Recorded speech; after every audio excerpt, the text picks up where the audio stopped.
That's interesting. That's a very interesting. I think you're right about that. Not to say that he isn't highly stylized when he wants or needs to be. Mr. Griver is much more stylized, I think, and even Letters from Iwo Jima in some way. But yeah, I think that we all sort of took a back seat to Chris in the movie, including me. He was a very specific human being, and had a lot of interesting gears, and where I could have maybe wanted to try to have a scene go a different way because of me as the actor or something.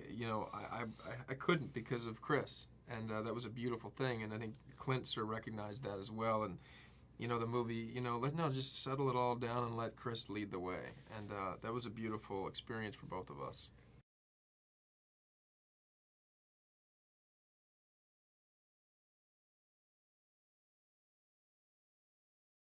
Yeah, I think he was. Yeah, I think he was very. If anybody was going to tell the story of your life, you would want to make sure they get it at least semi correct. I only got the chance to talk to him once, but luckily, his wife carried the torch, and she really opened up her life, and we sort of oriented the script and the story and made it a little bit more about their relationship and what that's focus was, which I think actually in the end would have been what Chris wanted anyway. It gives a light to their dynamic and hopefully people watching the movie will see, the toll that choice of lifestyle and vocation takes on a family.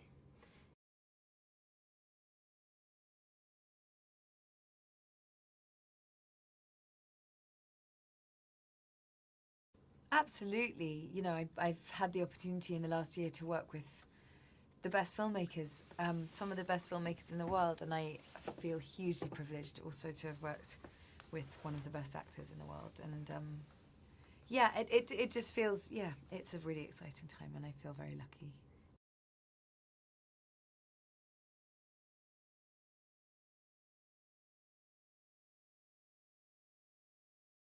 She was very involved with Jason Hall, our writer. Pretty much all of it is based on stories from her, and Jason actually spent a lot of time with Chris as well, but she was my touchstone for all of it. She was on the end of the phone constantly, and we spent time together, and she's just an open book. She's so willing to talk about anything. Nothing was off the record. She's phenomenal.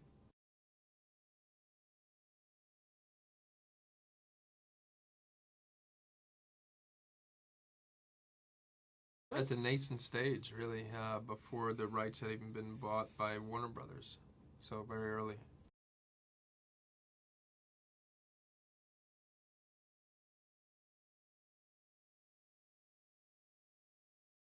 Well, I always loved the genre, and I love the idea of the character study of this man and what he has to deal with and grapple with was something that interested me. But then you think, how can you make it cinematic? And his story was ripe for a Western-like genre or structure, so that was the sort of take I liked about it, and so we pitched that to Warner Brothers, and that's the way it went. And then it was only after that that I sort of fell in love with Chris and his story more specifically, and then after his ironic, horrendous murdering, then that actually added a whole other element.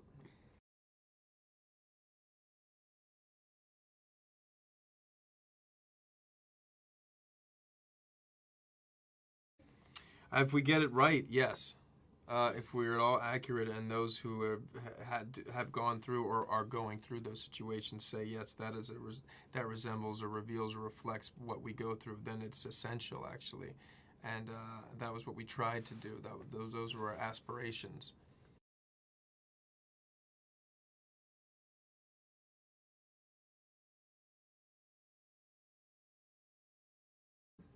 Intense, very intense. Yeah, the whole thing felt oddly real the whole time, actually. We shot a couple of those major sequences in Rabat, Morocco, which always lends itself to a more of a believable reality when you go abroad to shoot as opposed to California. But we had a great production designer that recreated certain scenes in Ramadi in California, actually. But, we also had the benefit of a real SEAL Team 3 sniper who was with Chris on the two of those tours, who played himself, Kevin Lace. And that was, for me, invaluable because we had a guy who was there when Mark Lee was killed, when Biggles was shot. It was incredible.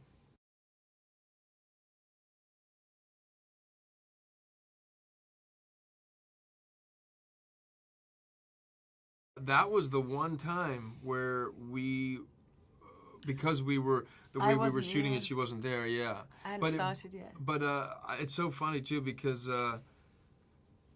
in my mind, I was leaving her a message anyway. She wasn't answering the phone. So it actually worked out perfect. I never told you that. Yeah, I didn't know that it was a phone conversation. Yeah. It's almost like I was leaving a message. And then, but luckily, Clint, you know, because we picked that up at the end, you in the car.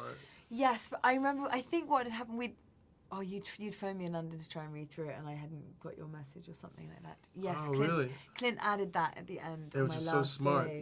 Which was really smart for her to actually be there, and then the one more time that she hears the you know the line go, you know, dead.